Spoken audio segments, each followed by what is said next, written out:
So now coming finally to the last sign, which is Pisces. Venus gets exalted over there and Mercury gets debilitated over in the sign of Pisces. Why Venus gets exalted? 12th sign is all about purity. 12th house is house of purity. Venus gets exalted over there. Venus wants pure relationships.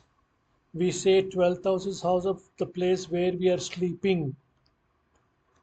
So if anybody is having a Venus place in the 12th house from their natal lagna, we consider that as a happy marital life. Whereas Mercury, it gets debilitated over there. When the Mercury gets exalted in the sign of Virgo, Pisces is the place where the Mercury gets debilitated. The reason being that 12th house is owned by Jupiter. Jupiter wants studies. Jupiter is a guru. How can a child, and Jupiter is very strict in nature. Jupiter is like a guru, so all the teachers are very strict. So Mercury is a child and he wants to play. He wants to play. And when a Jupiter when Mercury goes and sits in house of Pisces, where the Jupiter is the Lord, Jupiter is the Guru, Jupiter is the teacher, Mercury becomes very tensed and he says that you cannot tie me up like this and ask me to study.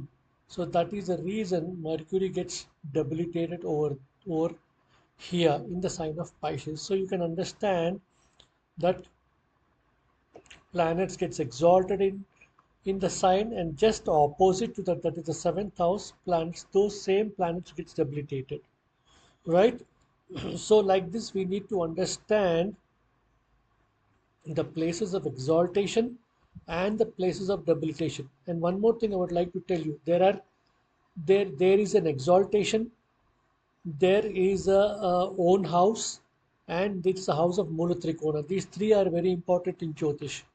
So I have told you the signs of exaltation, but what about the own signs like sun? Sun owns Leo, Moon owns Cancer, Mercury owns Gemini and Virgo, Libra and Taurus owns Venus, Scorpio owns Mars and Ketu, Aries owns Mars, Pisces owns Jupiter, Sagittarius owns Jupiter, Capricorn owns Saturn, whereas Aquarius is owned by Saturn and Rahu.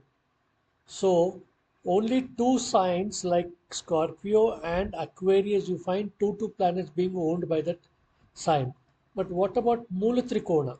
Mula Trikona is like you are working in an office. You have to do the job. You cannot play over there. So Rahu's Mula Trikona is Virgo and Sun's Mula Trikona is Leo. Moon's Mula Trikona is Cancer and Rahu's Mula Trikona is Aquarius. Like that, we have to understand in the Jyotish perspective. What is, as I told you, Mula Trikona is a place where you are working. Exaltation is like a picnic. Own sign is like you're staying in your home. In the home, you can do anything. But in the sign of exaltation, the sign of the place where you're going for a picnic, do you work? No, you do not work, but you are happy over there. So any planets which are placed in the sign of exaltation, they are very happy. Any planet which is placed in the sign of Mula Trikona, they have to do the job. Any planet which is placed in the Swakshetra means own sign, that place where the planet will be very relaxed in nature. He can do anything in his house. Nobody is going to question that particular person or native. So in this way, Jyotish teaches us some rules and regulations. Jyotish teaches us the principles as to where the planets are, how it is placed, what is their duties, and how it is going to work for the native. Thank you very much.